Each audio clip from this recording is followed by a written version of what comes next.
WEF activists caught destroying America's power plants, and now there's a media blackout on this. Activists working on behalf of the World Economic Forum are behind the hundreds of recent attacks on America's electrical grid, according to investigators. And this is a double fact-check, by the way.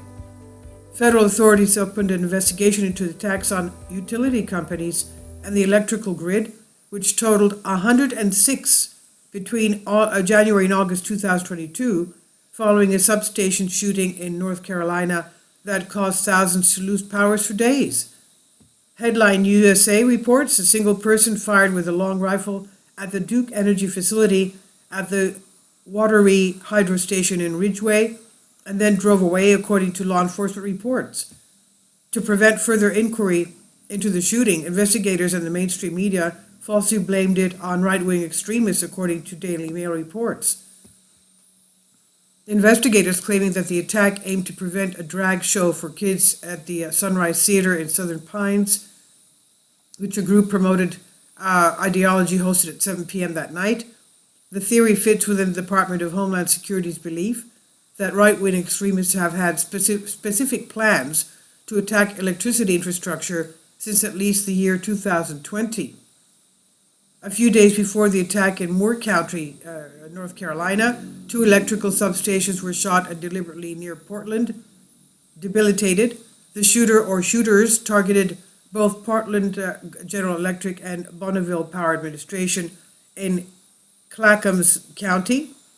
In a federal law enforcement memo, officials described attacks on West Coast power plants as planned. The eco-terrorists used hand tools, arson, firearms, and metal chains, possibly in response to an online call for attacks on critical infrastructure.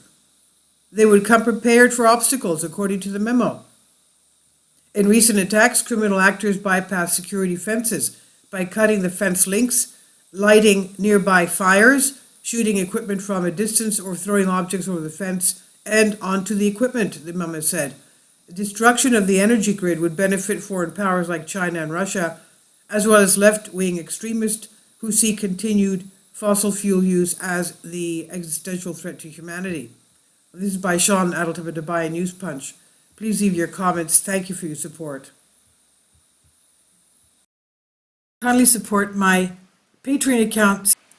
The daily posts are 5 videos daily, and they are totally different from what I have on my YouTube channel.